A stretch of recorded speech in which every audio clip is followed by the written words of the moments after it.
Сен қайда барасың? Әке үйіне. Жұмыстан немен келдің? Сүрік қарамен. Қандай қасиет адамға қажет? Азаматтыққа адалдық. Нені іздеп жүрсің?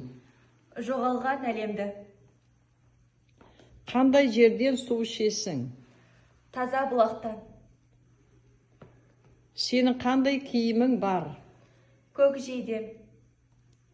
Сен қайда тұрасың? Ақбоз үйде.